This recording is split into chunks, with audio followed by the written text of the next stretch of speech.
Hello, everybody. I'm Butch Stearns of the Pulse Network. And I'm Scott Lewer of Digital Clarity Group. And welcome to CMS-Connected, the web content management industry's only news commentary show. How you doing, Scott? I'm great, Butch. How are you doing? Good to have you here. Excited about today's show. We have a lot to talk to you about, so let's let you know what we have in the show because it's jam-packed. First of all, we are going to be talking about mobile devices and the meteoric rise of mobile devices and the mobile moment. We will get into it with our guest, Ron Miller, who is well respected in the industry for many different reasons. Ron's going to be here. We're also going to have Michael Kincaid, who's going to be joining us for his review of Kentico's latest release. And of course, my co-host, Scott Lewer of Digital Clarity Group. Scott, big things happening at DCG for you. There are indeed. Today's a pretty big day for us. We launched today our European guide to the service providers and European Guide to Service Providers for Web Content and Customer Experience. That's today. That's today it came out. Yeah, so we had one out since August for North America, and I've heard for nearly the last year, even since before the North American report came out, that the European folks really wanted one. It's a very fragmented market, lots of players over there, lots and lots of decisions in this space, and really no guides, no resources whatsoever to help them. So that came out today. It's really been a big thing for us, and yeah. DigitalClarityGroup.com. It is at digitalclaritygroup.com. You got it. Excellent. All right, before we begin this edition of CMS Connected, I would like to acknowledge our lead sponsors for this show, and of course they are Falcon Software. Falcon Software, and the people there can provide you with expert advice and integration solutions for all your creative web design, web content management, and e-commerce, social or mobile needs. Falcon Software. And the aforementioned Digital Clarity Group. DCG is a research and advisory firm focused on navigating organizations through the digital transformation process. And while you're watching this program, and I would also like to recommend right down below our player that you download the white paper on optimizing email for mobile devices. Just click on that and you can download that white paper, Optimizing Email for Mobile Devices. That white paper has been supplied to us by the good folks at Kentico, located here at the bottom of your screen. All right, Scott, you ready to get into our news stories? I am definitely ready. You're fired up about all of these stories. You know what? Seriously, this is going to be a fun show. I don't know what's going to come out of my mouth today, but this is going to be a fun one. You're coming out firing. So let's start with news story number one, and it comes from Dom Nicastro on CMS Wire, and it's IBM's Silverpop deal, according to Dom, could trigger nightmare. According to Dom, IBM's acquisition of Silverpop would create headaches for marketers who are using Big Blue platforms because of, quote, silo problems that will lead to a potentially expensive integration nightmare, according to a top official at Adobe, who, by the way, happens to be one of their chief competitors. Suresh Vittal, Vice President of Marketing Strategy for Adobe's digital marketing business, states that IBM, which typically sells to CIOs, is trying to hand marketing to IT. Quote from Vittal, this acquisition feels like an attempt to fix the failings in the Unica acquisition, namely email and cross-channel execution. We think Silverpop is a partial answer that creates significant overlap problems for both Unica and Silverpop clients. Nightmare? You tend to disagree here. You know, I'm going to listen, we like Dom Nicastro here a lot. I love you, brother. You're a great writer, and he's done some great coverage of Digital Clarity Group and many other stories. He does a really great job. But I'm going to call you out a little bit on this one. I don't get the whole notion of sourcing Adobe and SDL and competitors as the source for this story about Silverpop Nightmare. I mean, I think this is the most major coverage that they've had about the Silverpop deal for IBM. And to go and look to Suresh Vittal, what else is he going to say other than this is going to be a nightmare? Is he going to tell anybody that this is going to be bliss for the marketer? Of course he's not, no.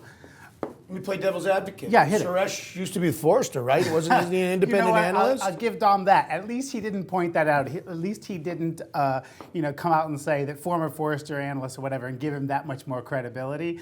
He is what he is, which is basically a marketer for Adobe at this point. So you get a problem fundamentally with this because they're only quoting a competitor. Yeah, I think. Listen, I mean, on its face, is it going to be an integration nightmare? It's a product development challenge, as is any acquisition, which is certainly is not lost on the likes of Adobe. Suresh comes from Campaign, is where he was at. He was with Neolane, which was acquired by Adobe, and that's certainly not fully integrated yet by Adobe whatsoever, other than at the presentation layer a little bit. But so, I think that Yes, it's some bit of an integration from a product development standpoint, of course, but as a standalone product, Silverpop and many others in the category, many of the other marketing automation platforms, like a Marketo that we're going to talk about shortly, they were standalone purchases anyway. And so customers were already, if you were sitting on the IBM stack, you were having to integrate this third party anyway. It's no more difficult of a situation for customers. Yes, it does fall into them right now in the early stages before IBM has done that development, but I think this was a really good buy. And frankly, I know there was a lot of quarters for Silverpop. So it's a good pickup by IBM. And Silverpop's one of the last ones left standing. They are one of the last few left standing. And we know on good information that the likes of SAP was looking for it, others. There were certainly they had to beat out a few players to pick that up, and I think it was a great pickup for them. IBM has come a long way. Certainly, there are other products in their product line, Unica, Coremetrics, et cetera, that kind of, did they get left in the dust with this or not? I'm not 100% sure per se where they stand to position this, but certainly Silverpop appeals to, tends to be, more acceptable to a smaller audience. It's not a huge install, it's a SaaS play. So it does a lot of things for IBM in furthering what they've been trying to do and kind of moving their experiences forward. I think it's a great pickup for them. All right, our next headline news story here on CMS-Connected has to do, as often these stories do, with acquisitions that have happened or ones that are rumored, and this one has to do with Marketo, the next acquisition target, question mark, written by Robert DeFrancisco on CMS Wire. He says, despite what seems like one acquisition after the next in the marketing automation space, and the fact that many analysts consider Marketo a likely buyout target in the group, the cloud-based solution provider right now remains independent. It's not like the company isn't delivering strong results. Revenue last year jumped 64% to $95.9 million. Yeah. The customer base now totals more than 3,000, and Marketo boasts a subscription dollar retention rate of 100% during the past 4 quarters. There are also signs that Marketo has plans to grow its business even more. Scott, it's unquestionable that Marketo is an acquisition target. I guess the question is whether it will sell or not. Yeah, I think that's exactly right, Butch, is nobody's going to disagree that they're a great target. I just don't know that they're going to sell. I mean, talking to their executives, as I've done, they have no desire right now to sell. Now, everybody's going to tell you that just before they're sold, right? Up until the day before they're sold. But they're also showing it to the market as well. They've not shown any signs. I mean, they've recently launched their IPO not very long ago. And so that certainly, and oh, by the way, I mean, first of all, this is a great, Robert DeFrancisco, who I've not read before and don't know of, but he put together a really great article here with some really great financials numbers, pulled that together in context for this. I mean, they're right now their market cap is at a 9x multiple over revenue of their, on their revenue, and so that makes them a really expensive target if somebody does want to go pick them up. But I mean, with their recent acquisition of Insightera, which really locks them in the B2B space, and it continues to further their B2B play there. I think that's really good, and we see them probably buying more and more acquisitions and kind of being the first marketing automation platform that's actually really leading the way from acquiring themselves as opposed to being the acquisition target. So I kind of like what they're doing. I like them going it alone. It's pretty nice to be best of breed in this world where you don't have many other competitors in that space right now. Anything else interesting or that we need to point out about Marketo and them possibly being a next acquisition? Yeah, so Phil Fernandez points out that the CEO of Marketo points out that they're shifting more and more into the B2C play, and that's not necessarily Marketo's strength. I think it even mentions they had $0 in that category a year ago. It's now 12% of their revenue. Something like an Insightera acquisition, which is the ability to personalize and target the marketing, is really much more of a B2B play. Obviously, there's lots of room to grow in the B2C, but I think they could really hold it down and be the very, very strong B2B. I'm not exactly sure what their strategy looks like, but I'd imagine there's some other acquisitions that they've got to go out there and make in order to really be players in the B2C market. All right, let's go to our next headline story here on CMS Connected. Butch Stern, Scott Lewer in studio. The web content management industry's only news commentary show. This one has to do with important innovation versus endless expansion. And again, it's from an article on CMS Newswire. And web content management is in the middle of an important innovation phase. Seems like we always say that. This is the CMO of Hippo. I can't pronounce his name. Tiered Brinkmeyer. Thank you very much. Tiered Brinkmeyer. Innovation, because we are seeing new as yet unmet challenges being addressed with new capabilities, and important as opposed to trendy because of our experiences that many of these new capabilities from WCM providers sit squarely on fixing things that don't happen in a customer's browser window. This article is partly in response to Robert Rose, Digital Clarity Group's post that continues to get response about it. A great article written by him. Where have all the WCM cowboys gone? Yeah. I'm not going to sing it. A more recent interview with Real Story Group's Irina Guseva, who stated that last year was the year of nothing. Thoughts about this? Yeah.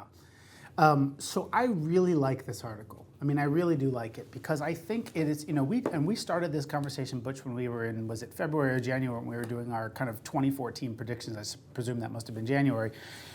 Where one of them we made was that WCM is going to kind of go back to its roots a little bit in terms of the capabilities of it. People are going to look to separation of content from presentation, some of those other core capabilities. I think the point that Tiered makes here, which first of all is a great point for Hippo to make, as it truly is one of the WCMs that is provides some serious separation of presentation from content. It really does well the core capabilities of WCM, and only recently has started to expand its footprint into other areas, but it really was kind of a standalone WCM for the sake of WCM for a while.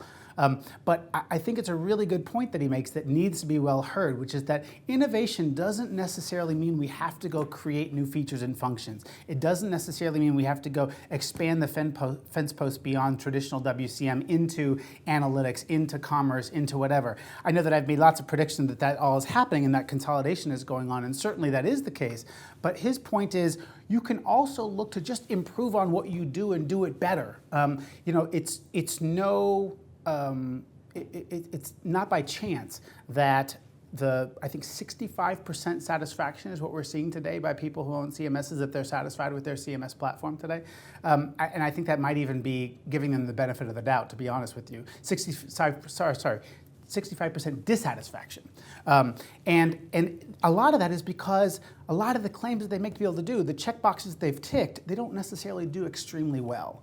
And even worse than that is what's under the hood, which is that what's waiting, this kind of day of reckoning that we've talked about before, where down the road, when phase 2 actually comes about, when organizations are actually trying to implement personalization, which was the reason that they bought the platform in the first place, when they try in 2 years to actually go and implement that, or context-based globalization, et cetera, I think then is when they're going to struggle, and it's going to be because the basics of WCM were never really well founded, and that the technologies didn't necessarily do things like content categorization extremely well, and folks didn't heed some of the warnings of the purists, and they moved on to just gaining features and functions, and they're going to have trouble with those. I think you emphasize an important point about innovation. We think of the term and the meaning of innovation. You always think it's something new, something you don't have yet, you have to acquire.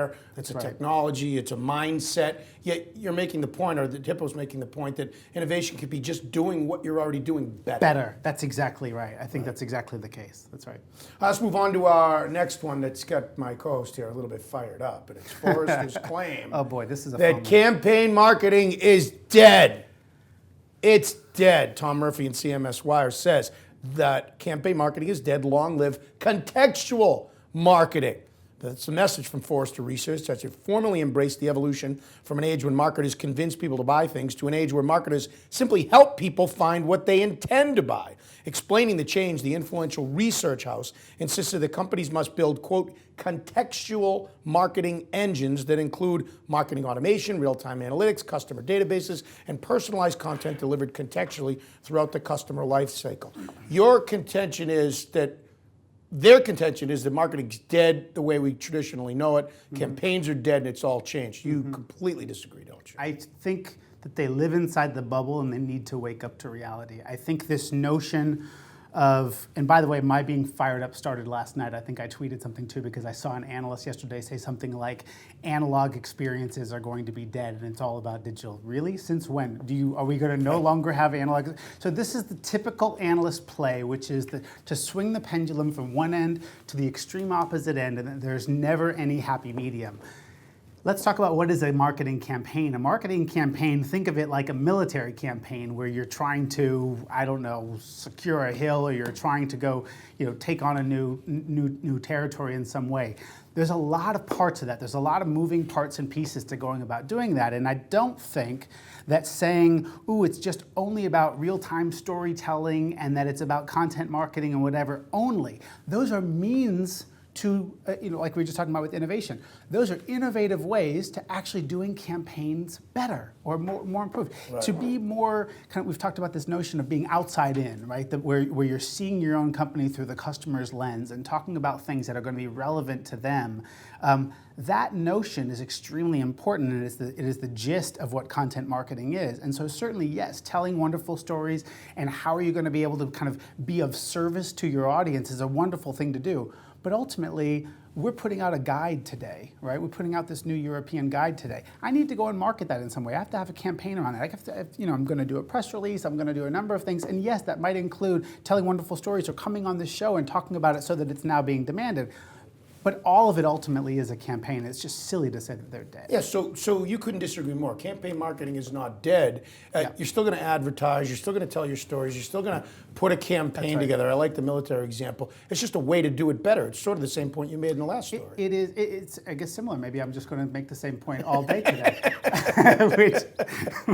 Just do it better. Yeah, and I just... Gosh, people inside the bubble, you just need to get a grip. I mean, it's not only about digital experiences. Analog does still exist. Campaigns do still exist.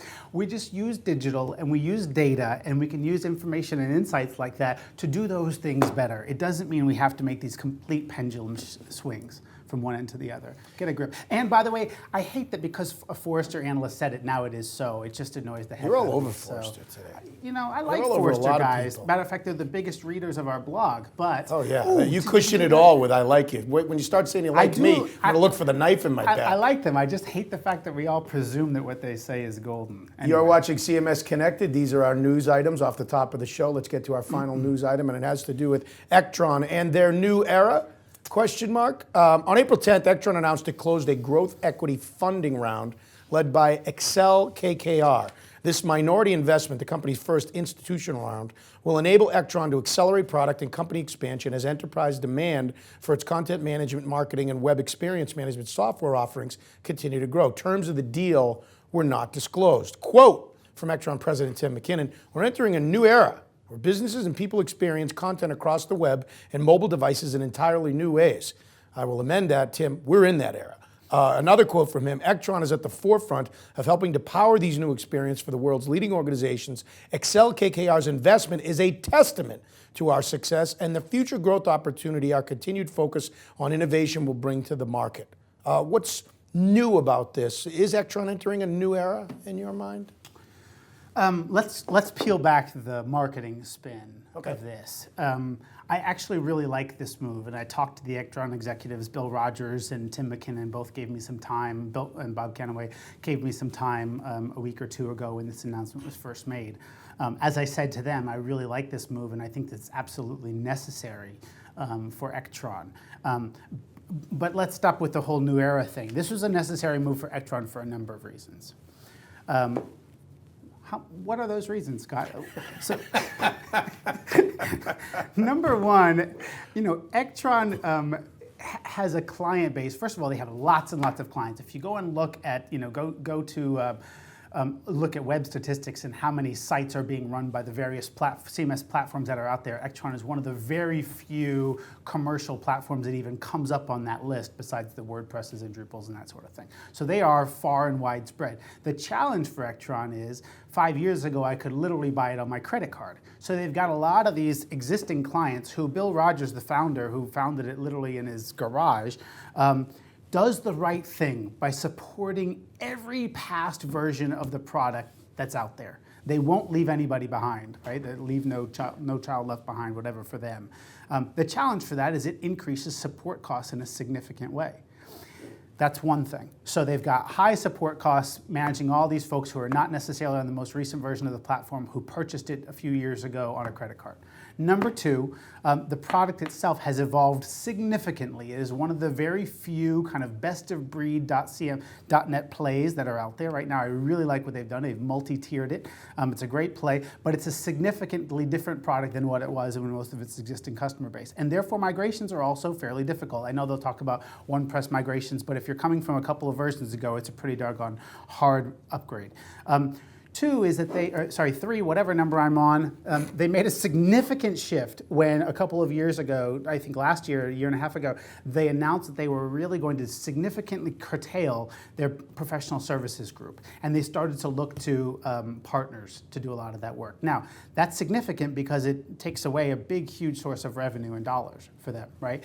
What it does, it gives them a lot of leverage advantage, hopefully to stop beating up the partners in the market and have them bring you into deals. But that's certainly a significant challenge.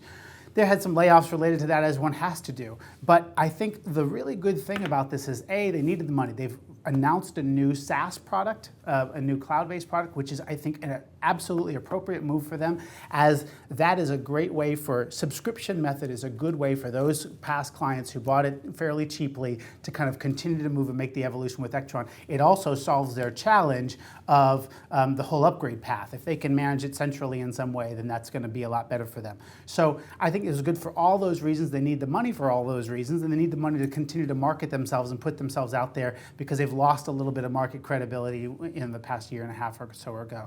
I think what's also really good is they give up a couple of board seats with this, with some real kind of business-minded folks that come in from the outside that help them to figure out how to move this business forward. I wouldn't doubt that an acquisition of them is something that these guys are looking for. KKR is known to come in and try to, within a couple of years, make some big move. You know, whether it's putting them into IPO, whether it's selling them, whatever it might be. Sorry, that was a lot. I know that didn't give you any chance to intervene there, but I really like this move a lot. I'm proud of the Ektron folks to see them continue to move. They've been in since I've come into the CMS space, they were here. Great. And I just like it a lot. They've been beat up a little bit in the press a while ago, but this is a really good move for them. And it means a lot that institutions are willing to invest money in them. Great. Those are our headlines. Those are our top news items here on CMS Connected. When we come back, we will dive into our main subject of this episode, the mobile moment. We'll be joined by Ron Miller right after we hear from two of the many supporters here of CMS Connected, Kentico and Sitefinity. Back with CMS Connected right after this.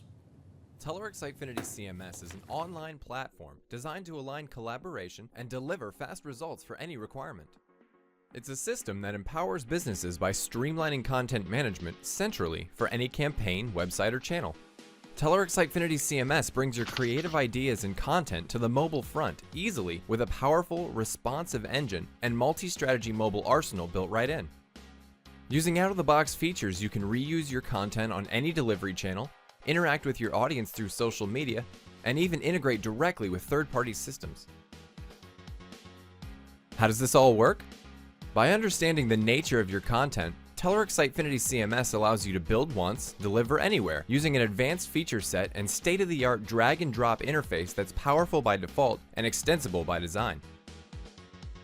You can build gorgeous, blazing fast websites and get the results that over 10,000 of the most innovative companies are already enjoying. Go to Sitefinity.com now and try it for free. Telework Sitefinity CMS, winning customer experiences. Businesses today demand a powerful web content management and online marketing platform that can provide the best value at an affordable price with unlimited website possibilities. Kentico, the .NET Enterprise Marketing Solution and web content management platform of choice, powers more than 12,000 websites in over 84 countries, which means you get a stable, well-tested solution. Fully loaded with over 350 web parts and controls and more than 80 extensible modules. Kentico provides you with a fully integrated solution for building your online presence and running successful online marketing campaigns. It allows you to quickly launch an effective B2B or B2C site, intranet, online store, or branded online community, fully integrated with Facebook and Twitter. Test drive Kentico EMS today to get a complete appreciation of all its powerful features and capabilities. Welcome back to the web content management industry's only news commentary show. You are watching CMS Connected. Butch Stearns of the Pulse Network, Scott Lewer. I stole it from you. It's all right. No, you do it better than me anyway. Well, you talk so much. Now at you the can end say of my that name last right. story. It's great. Lewer, Digital Clarity Group. All right, time now to talk about the mobile moment, the main subject of this episode of CMS Connected. Here's a couple interesting stats for you. 25 years ago, over half of the world's population had never made a single telephone call. Today, the number of mobile subscriptions has now surpassed the population of the planet. we have reached the mobile moment. In just the past 5 years alone, internet traffic has quintupled, and there are now more than 1 trillion pages of content online, which is closely tied to an explosion in the use of mobile devices. To talk about the mobile moment, we bring in Ron Miller, formerly of Fierce Content Management, and now got some news for us, joining as an enterprise writer with TechCrunch. Hello, Ron. How are you? How's it going? Talk about your move to TechCrunch. It's exciting news for you, isn't it? It is. It's a big move for me. I'm still at Fierce Content Management for another couple of weeks, but I'm wrapping that up, and I'm moving on to a new challenge. All right, Ron, so let's dive right into this. Smartphones are becoming an extension of our brains. When we don't immediately find what we want, we turn our phone and tablet for the answer. Millennials, my kids, are growing up in an era where they don't know any different. They know that it's at their fingertips and they can find it. What's your point of view about this mind shift? We're going to get into how this all ties into CMS in a second, but what's your overall perspective? I mean, you're such a thought leader in the industry about this whole mind shift of always on, powered consumers, everything at our fingertips. Well, I mean, you know, the phone or the tablet or whatever it is, it's always with us, so it just makes sense that it's sort of become an extension of us. And, you know, the other week, when I was thinking about coming on the show, I was on the T in Boston, and I looked up. It was like 4 o'clock, 5 o'clock in the afternoon, and I looked up, and you know, I looked across from me, and there's a guy on a tablet, a guy listening to music on his phone, some young woman texting. I mean, there were 5, 6, 7 people across from me. They were all engaged with the device, and this just shows you that if you were on, you know, if you were on the T 15 years ago, you would have never seen that, right? You would have maybe seen somebody with their head in a book or their head in a newspaper, but you certainly wouldn't have seen their head in a device because such things didn't exist. So, I mean, at this point, we have these devices, we use them. You know, on the way home from that same trip, we were having a discussion in the car, and you know, a debate came up about a fact. Of course, somebody pulls out a smartphone, looks it up, and, you know, resolves the debate. And you know, I refer to it as having the internet in my pocket, and that's really what it is. You have this access to this world of information, and you have it and you use it. Let's get into a series of questions directly about CMS when we talk about the mobile moment, Sure. and directly about brands. Clearly, brands have the opportunity and the challenge to reach customers 24/7 now and with mobile devices in a significant way while they're on the go. But many brands haven't figured out the right way to deliver a quality mobile experience. Why is this? Why does it continue to be a struggle for brands, Ron?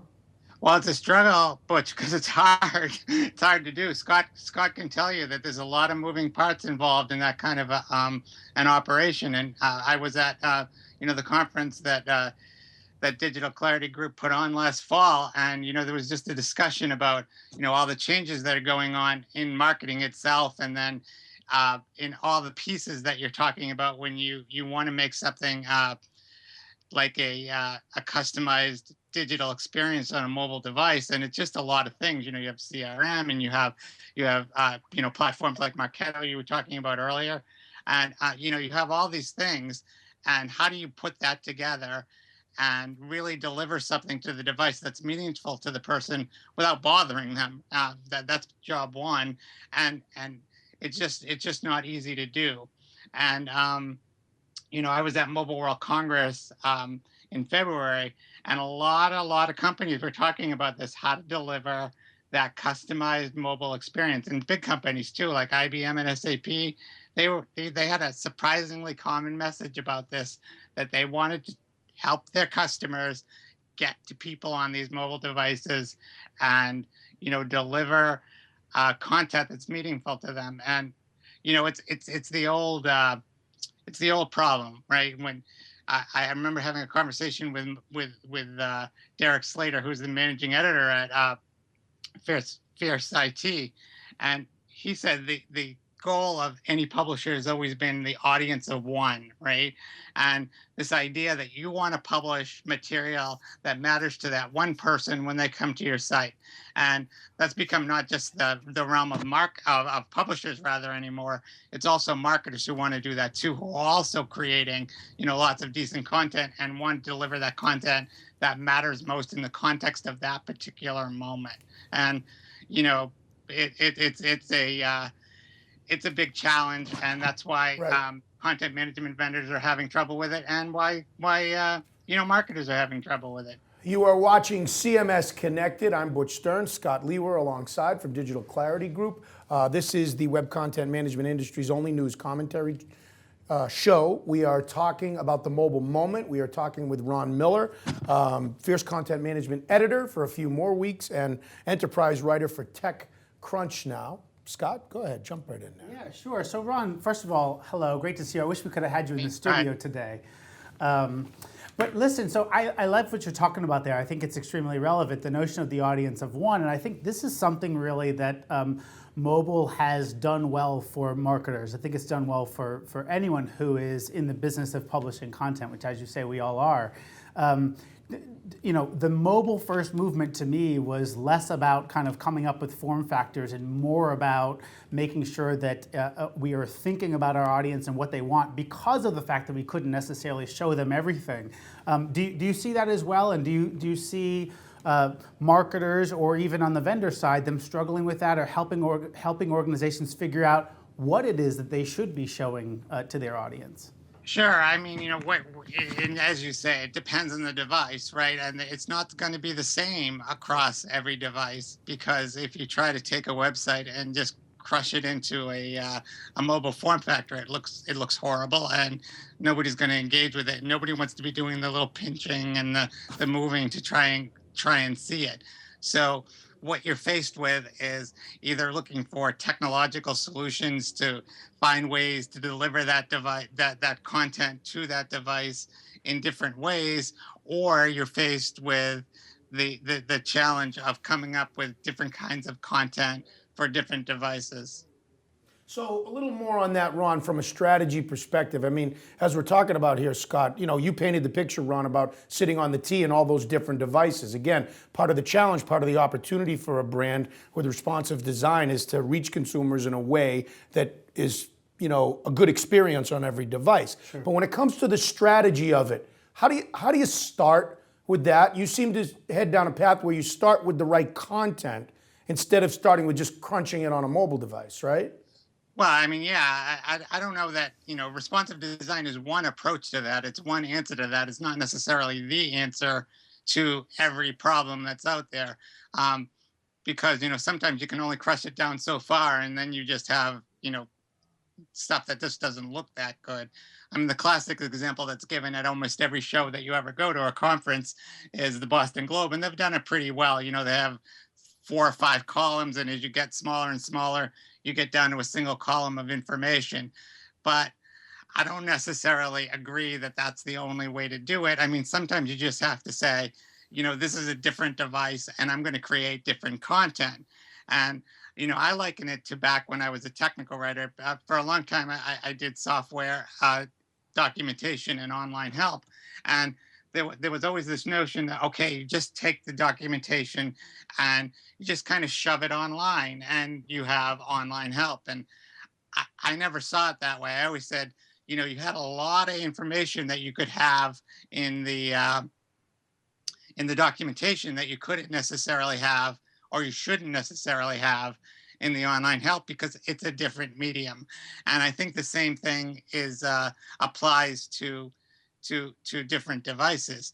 You don't necessarily want the exact same content crushed down because it's a different device, and maybe you want to do something different. And that's another challenge that marketers and others face as they move across these devices. Yeah, Ron, I always, I love to get briefed by CMS vendors who tell me that their CMS is responsive, and I say, responsive? Isn't responsive done on the presentation layer? Kind of, it doesn't really affect your CMS whatsoever.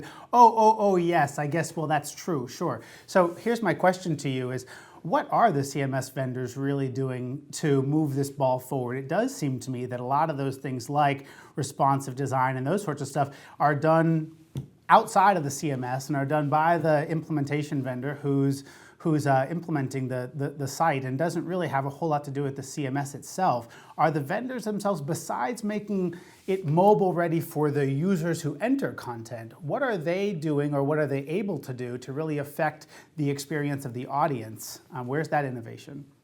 Well, I guess what they need to do, first of all, is to separate that delivery and presentation layer because you do have so much going on.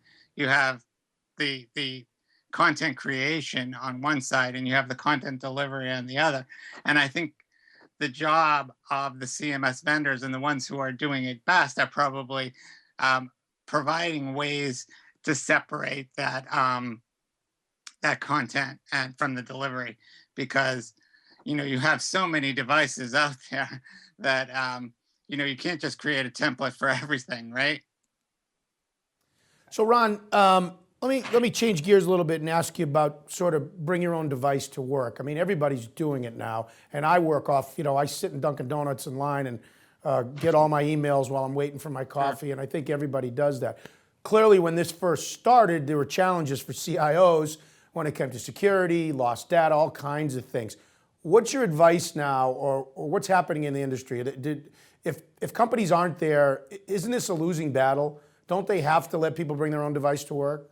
Absolutely. I mean, in my view, they do because there's just too many devices to track. I mean, back in the day, you had your ThinkPad and you had your BlackBerry and all was right with the world, right? But the world's changed, and people don't want to carry two devices, and there's no BlackBerry anymore. So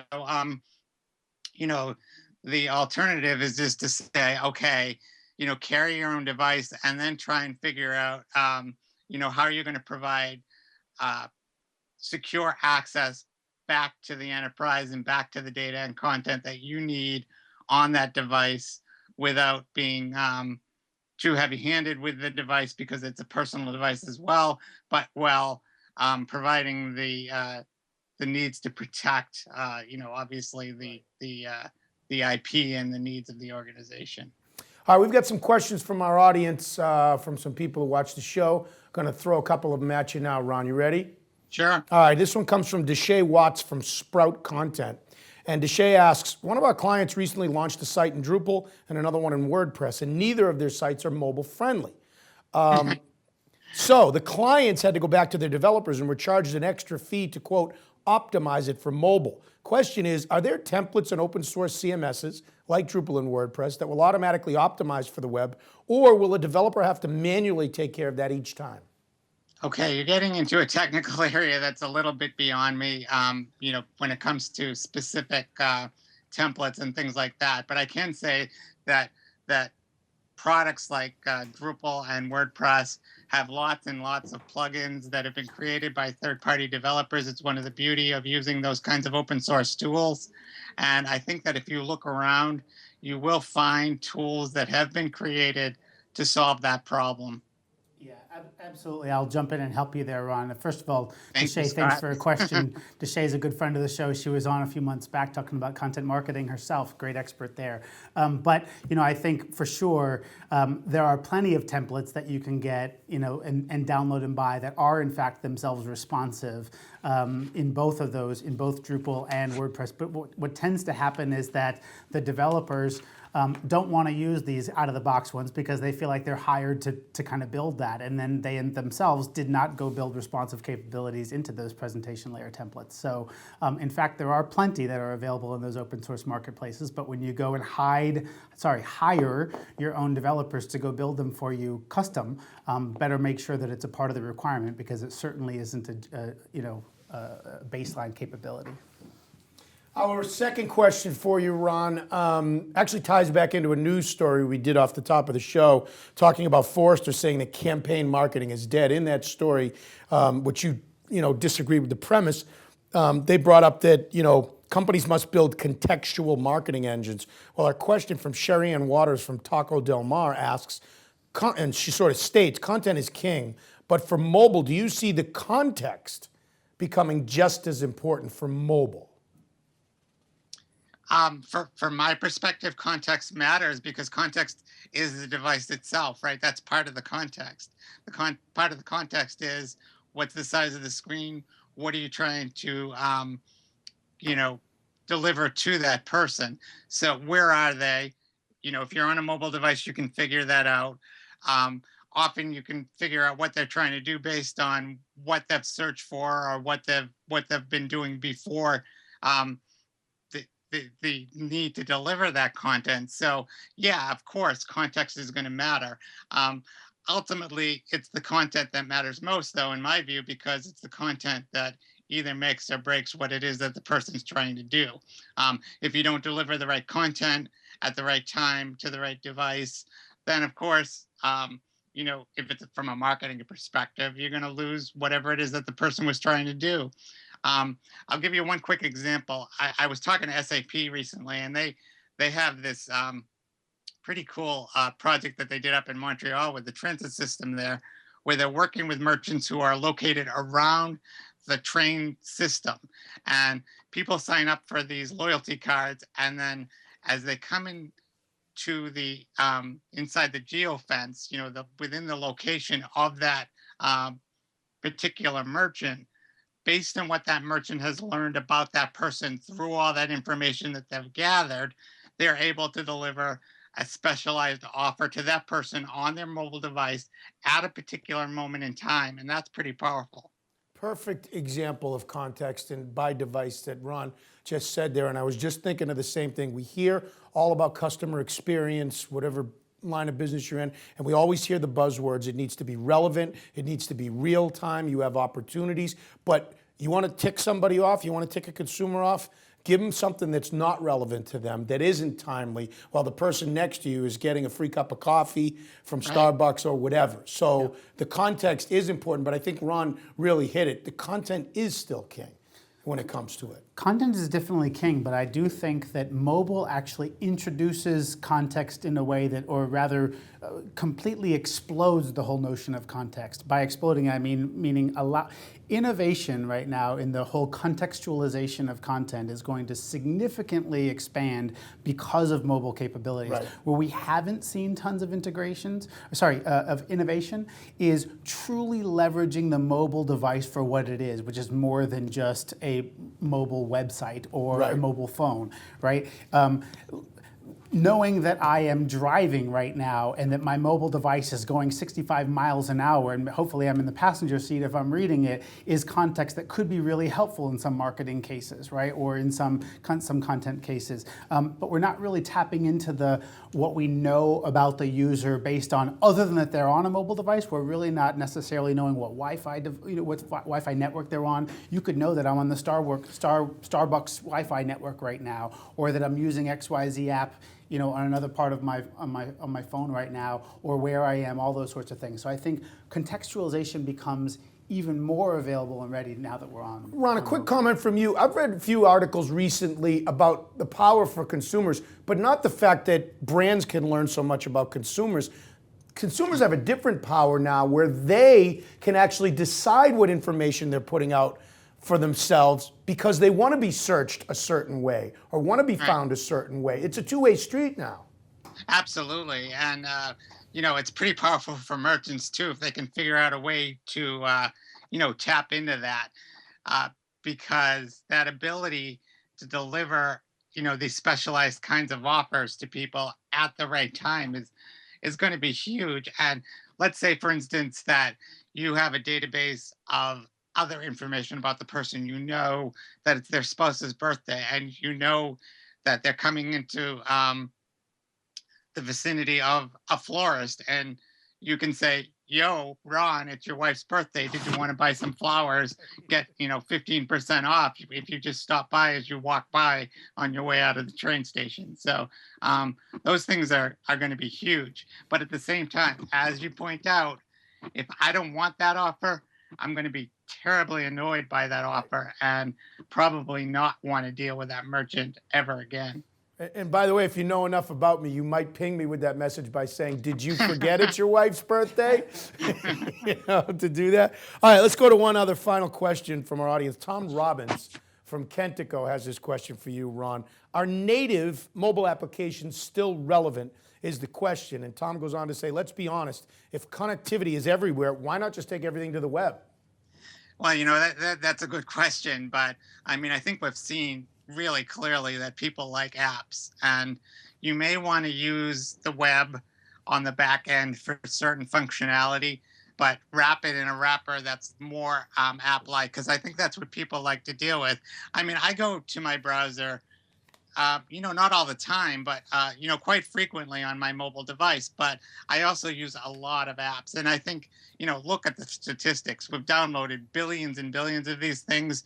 We use them all the time. So you can't help but notice as a marketer or as any type of business that you need an app and you need to find a way to get people into that app.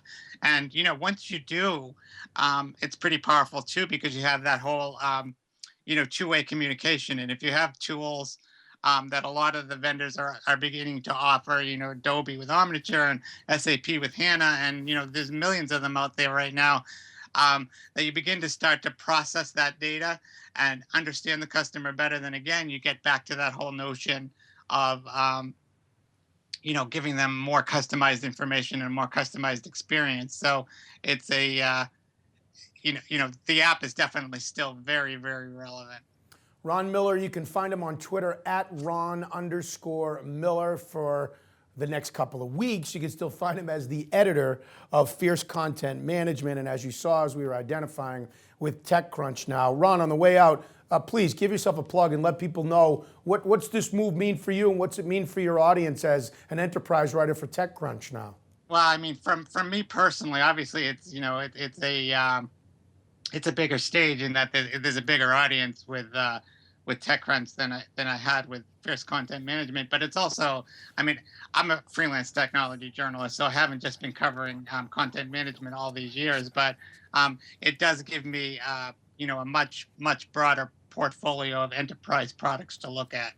Well, we always appreciate your insights, your analysis, and your passion for what you do, Ron. Thanks for being a part of CMS Connected today. Well, thank you for having me. It was a pleasure. All right, pleasure was ours, Ron. Ron Miller of TechCrunch. Good move for him, bigger audience. What does this mean for the market? I mean, we all read Ron Miller. No, I think it's great, and we all do within this industry, as you said, and we've certainly referenced many of his articles and topics here on this show. He's a great friend of the show. Although it's his first time on, I'm really happy to get him on. But no, I do think that it's big because he's not well read beyond our kind of content management industry per se. And TechCrunch it's a huge platform for him. And I think it's also great for TechCrunch because Ron has a keen mind for knowing what both enterprises are looking for and users within enterprises, so users of enterprise software. And that's something that TechCrunch hasn't really focused on very much. They tend to be much more about kind of consumer-oriented technology. So I think it's great for them to have him bringing that enterprise play to them. It brings them more relevance on the stage. It certainly helps him. And I just think it's a fabulous move for him, and I'm really excited for him. He's a really good guy and writes some really great articles. And by the way, as somebody who gets quoted a lot by a lot of press, sometimes I cringe when just waiting to see what it's going to say, how they took my comments out of context, whatever. Ron's always been really great about that, and I love his writing. So good stuff. You were watching CMS Connected. Time now for our Spotlight segment on the show. Again, we thank Ron Miller, our guest in our last segment about the mobile moment. In today's episode of the Spotlight, we'll be reviewing Kentico's latest release, version 8. On March 31st last month, Kentico Software unveiled Kentico 8, which brings new enhancements to Kentico's integrated marketing solution to help marketers and developers launch integrated marketing campaigns that engage today's fragmented audiences across all digital channels. Kentico CEO and founder Peter Petropoulos says digital marketing today requires a unifying brand identity and faster level of responsiveness to the ever-changing needs of customers wherever they might be. Sort of our conversation with Ron in the last segment. With Kentico 8's enhanced integrated marketing solution, our customers get a sophisticated but easy to use and affordable set of tools that allow them to quickly launch and manage highly personalized and integrated digital marketing activities across all digital mediums. Joining us now via Skype to take a deeper dive into the Kentico 8 release is Michael Kincaid from eCentric. Hello, Michael. How are you? Well, great to have you here. Michael, for people that don't know about you, quick bio, a little bit about yourself. Yeah, I'm the Director of Application Development here at Eccentric Arts. We're a digital company based in Toronto, Canada. Great. So, Michael, tell us about Kentico 8's new features and functionality. Well, Kentico 8 just came out there at the end of March, but we've had a few months to explore the product thanks to early release demos. In comparison to previous versions, this one required the longest development cycle yet. in the time it took to release. Several major in-house events occurred. The company moved to shiny new offices. The development team almost doubled in size, and the organization formally embraced agile practices. I think this move to a more iterative process will benefit both customers and implementation vendors, as Kentico are set up to release new and improved features more often. Great. What features really stand out for you in Kentico's new release here? Well, I think anyone familiar with the platform will instantly pick up on the totally redesigned user interface, which Kentico dedicated over 3 months development time to perfect. Obviously, they were inspired by the visual direction of Microsoft with the Windows 8 look and feel. And also, they definitely picked up on the anti-skeuomorphism trend that happened last year. The overall experience is a lot less cluttered, and it's far more intuitive for users. In terms of the feature list for version 8, with online marketing, Kentico already had popular features like A/B testing, multivariate testing, contact management, so on. In version 8, they added enhanced reporting on A/B testing, which makes it easier to configure more effective tests. They also introduced new persona-based personalization. Personas give you the flexibility to create rather elaborate personalization scenarios. Version 8 also sees integration with the Strands Recommender. The Strands Recommender within Kentico enables you to provide tailored product recommendations to each of your potential buyers based on shopper behavior analysis. Speaking of e-commerce, we're really happy to see a highly customizable checkout process. They have brought in the business rule designer for defining much more complicated real-world discount rules for orders and product catalogs. And I know our e-commerce clients are happy to see enhancements to product management with additional features for product options and variants. Now, considering I'm a geek, you have to let me at least mention the great improvements to the API, which embraces a much more fluent approach, better support for both unit and integration testing. And finally, they've done some restructuring of the solution for easier MVC development. In this segment, our spotlight segment of this edition of CMS-Connected, we're reviewing Kentico 8, their latest release and enhancements to their software. Michael Kincaid is giving us a review. Michael, what's missing? You mentioned you've had a month kind of to play around with it a little bit. What's missing from Kentico's solution right now? I think for people doing more complex tasks than just managing content, there can be a bit of a learning curve. We're now up to version 8 of the platform, so there's obviously a lot of features to get your head around. The return on investment though definitely makes it worthwhile once you're over the hump. I think there are improvements that could be made to staging configurations that would really benefit implementation partners such as ourselves who are using approaches like continuous integration and automated deployment tools such as TeamCity. And I hope Kentico aren't too put out by me giving you guys spoilers, but I had a conversation with them a few weeks back, and they said that sort of focus is definitely a priority for them. Hopefully it will be there in a future release. Obviously, as the #1 implementation partner in the world, shameless plug, we at Eccentric Arts obviously are a little biased, but I think it's for a good reason. If the platform didn't meet the needs of our clients, who span from Fortune 100 enterprises that operate globally to the likes of modern art galleries here in downtown Toronto, and frankly, we'd bounce to another platform. Top competitors for Kentico in the market? I think in the sales cycle, we're seeing Kentico consistently win over platforms like Sitecore, Sitefinity, Ektron, Adobe Business Catalyst. I think a lot of these platforms now seem to borrow from each other, and there's a lot of shared concepts and features. With Kentico, I think there's definite parallels with platforms like Sitecore and Sitefinity. How about the types of companies that should give Kentico a closer look in this new version? I think, at Eccentric Arts, we've designed and developed over 100 Kentico-based solutions. You just have to look at our client list to see the breadth of industries fully adopting the platform to manage all their digital content. Really, I think any company, thinking of rejuvenating their overall digital presence should seriously consider Kentico. The product gets nothing but high praise from our clients, and that's from all interested parties, stakeholders, content editors, marketing strategists, IT departments.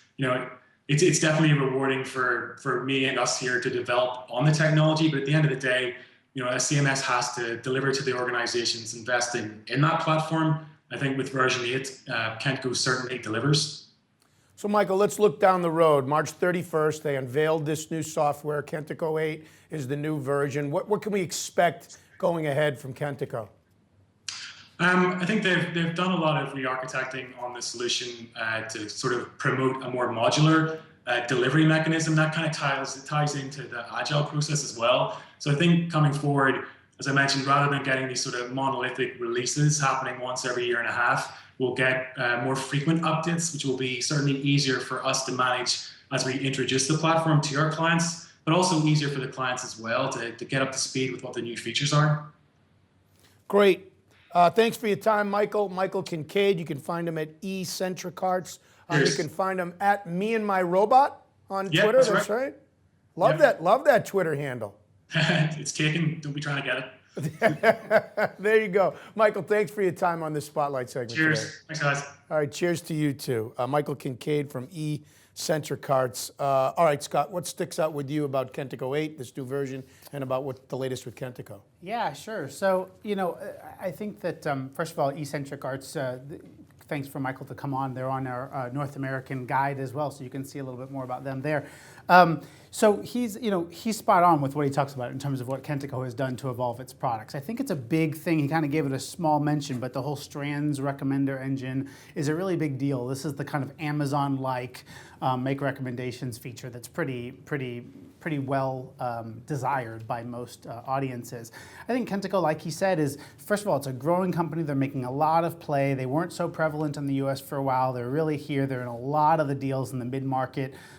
They were kind of focused more on the lower end of that mid-market. I might even say SMB market. And now they're really focusing their energy on those kind of up to $500 million companies, which is a big difference for them. They've done a good job building a kind of a full suite solution, mostly natively, not so much through acquisition. The thing I really like about Kentico, though, and what they've done, and kind of from a strategic standpoint, as an analyst, when I listen to them about kind of how they're building out their platform and their go-to-market play, is that they have the primary persona for them. While certainly they want to focus on bringing great features, as this 8 does, to the market, their primary persona for them are agencies. They want to be the agency's go-to CMS to go and build their strategy. So they've done a lot of things to really kind of compel the agencies to want to build their solutions on their platform, to make it easy for them, to make it low cost and low energy work for the agencies to do this, so they can do what they do best on top of a platform that already exists, rather than taking so much time and effort to spend gelling something together. So I really like that as a core focus for them, and we'll see how it works in terms of really kind of getting and certainly they've got Eccentric Arts wanting to build off of them, but I think we'll see how it lures the larger players, as we've seen much of the time, and our guide focuses on as well, is that these agencies and systems integrators are really now about trying to, what can they bring to market and how can they start on top of the technology. They've spent so much time working on putting things together for customers that they're spending less and less of their customers' dollars on the innovation about what they're doing to help really enable that strategy. And I think that Kentico's focus is about kind of being the go-to CMS for them to help them do that. All right, time now on CMS-Connected for our rapid fire segment. This is where we go around the CMS industry, give you the latest industry events, controversies, topics, discussions, mergers and acquisitions, and we put Scott on the clock and give him 60 seconds to dive deeper, not too deep, into each particular story. I'll read the headlines, a few details about the story, and then we put Scott on the clock. So here we go with rapid fire. You ready, Scott? I'm ready, man. All right, story number 1. Dream on, Salesforce. We got a little feud going, a little public shouting match here. We only care about what our customers and partners think and how to make them successful. Take that, Salesforce. Scott? So this is, tried and true marketing 101, which is go ahead and, to take on your competitor, the incumbent, who you want to displace. talk about them, most, and go ahead and beat them up in the press. And by association now, you will be equivalent to them as far as the press goes. I mean, it's working. We're giving them all of this play here.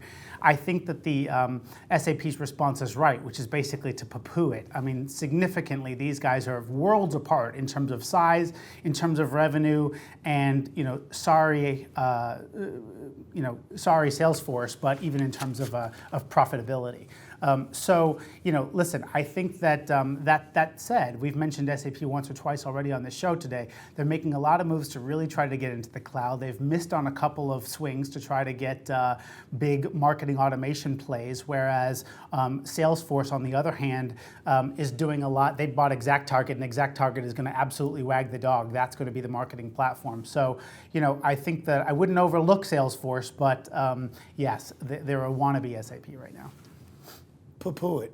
Poo-poo it. I wouldn't poo-poo it. Did I Poo-poo say it. that? Did that he come say out of my poo-poo? mouth? Did he just say poo-poo on might have CMS said Connected?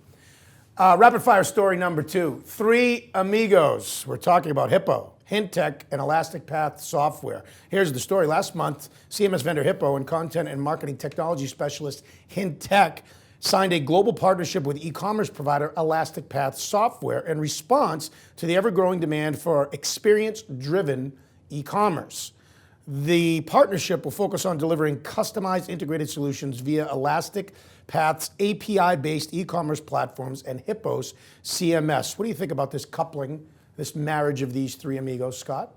This tripling, I guess, would it be coupling or tripling? I think it's this tripling. Partnership. Partnership, yes. So I love that these stories, I'm not even the one picking these out, by the way, but they continue to make me look smart as we talk about the relevance of service providers and spaces, as well as the partnerships between commerce and content coming together. So I think this is a great move for all 3 parties. Elastic Path continues to be the standalone commerce player, waiting to be swooped up. I have my thoughts about who might swoop them up, but for now, they're out there going and making integrations with the likes of Hippo, who, as we've said, is a CMS that's not going to necessarily go out and be making those big acquisitions. They want to partner, they want to be best of breed. And Hintech, a really strong player who's also featured in both our North American and European reports.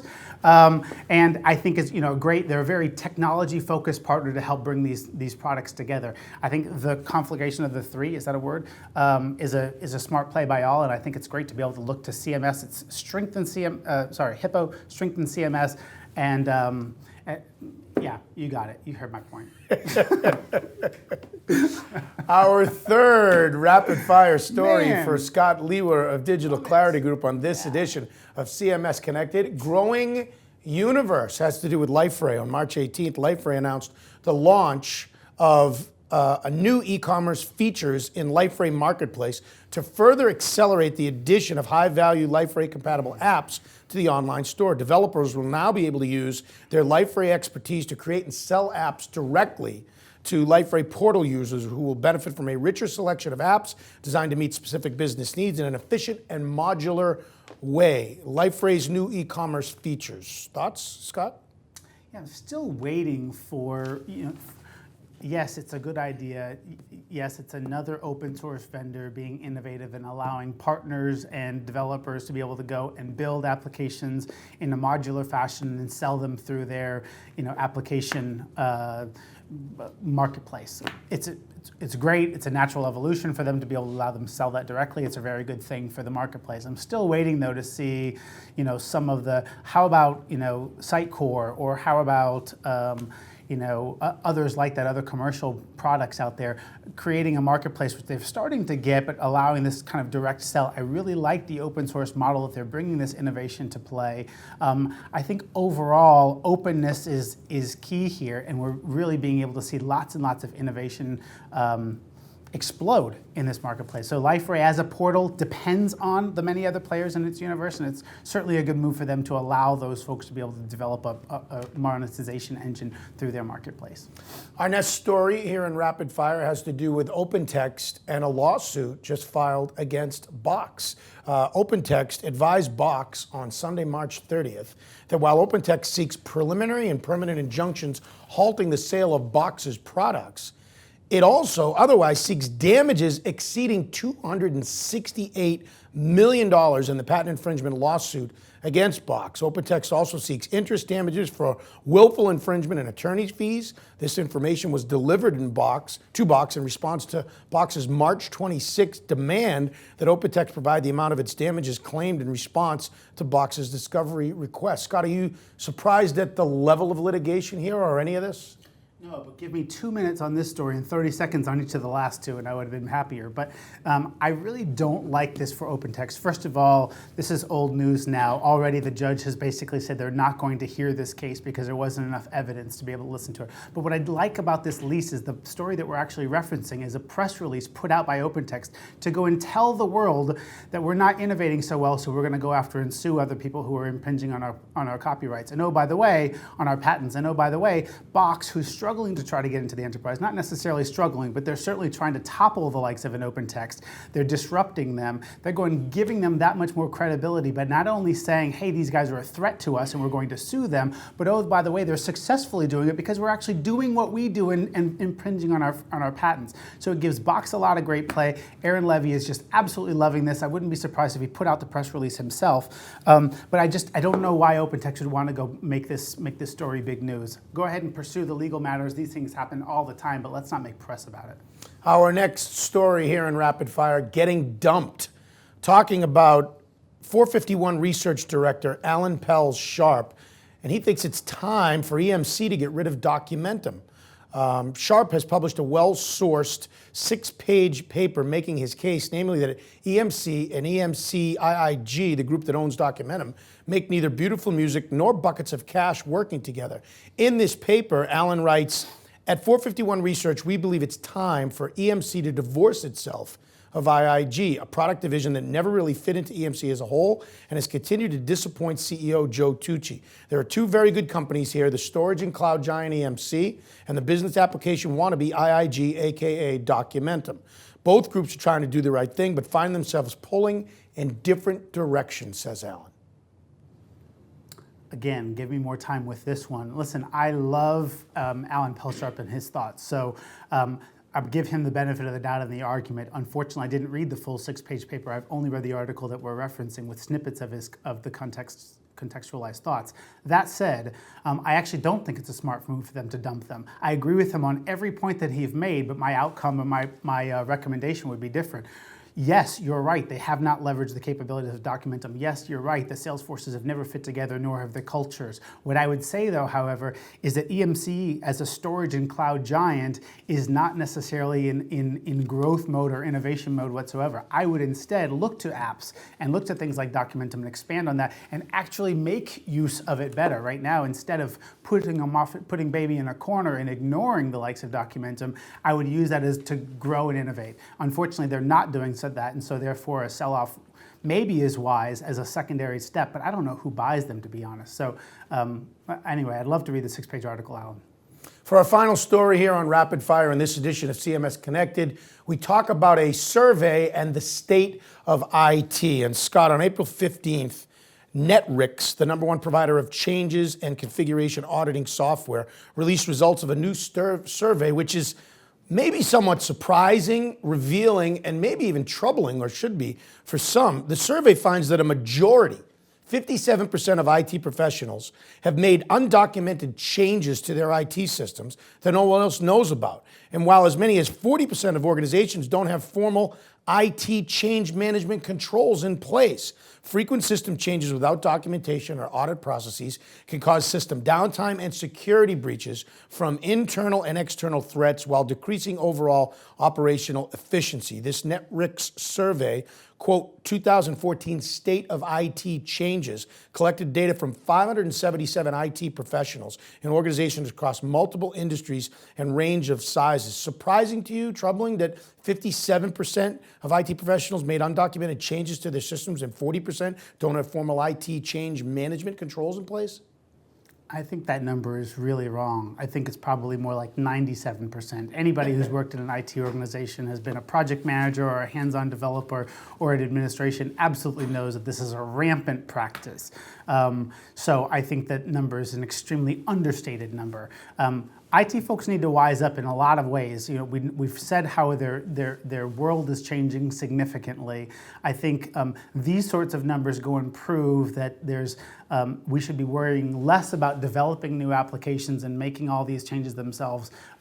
Which is why it's laughable to me when folks come and say, should I go and build my own CMS or should I buy one off the shelf? There's so few cases where you should go about building it because you don't know how to build it. It is not your job to go building stuff nor managing these sorts of things.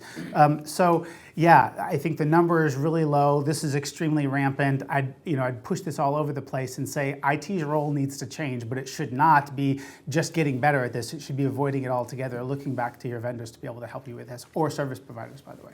So that's our rapid fire segment here on CMS Connected, and that's all the time we have for this show. You should have been a little bit more opinionated in this show. I think I should have. Man, I need to work more on doing the lineup for this because I like this lineup, some of those things today. Some of them I could care less about in the last few minutes, but boy, oh boy, this was a good rant day. I think I woke up on the wrong side. Actually, I woke up in a chair today, so that's why. Maybe that's why. Tuesday, May 20th, mark it down, 12:30 Eastern Time. That is the next edition, live edition of CMS Connected. It's going to be on social media marketing. To check out the on-demand shows, if you're watching this show live, go to cms-connected.com. And before we go, of course, we want to thank our lead sponsors of CMS Connected. They are the same, too, for every show. Falcon Software and Digital Clarity Group. Check them both out for your digital needs and what can help you with your CMS systems and navigating your way through the digital transformation. And on behalf of Scott Lewer, we'd like to thank our special guests, Ron Miller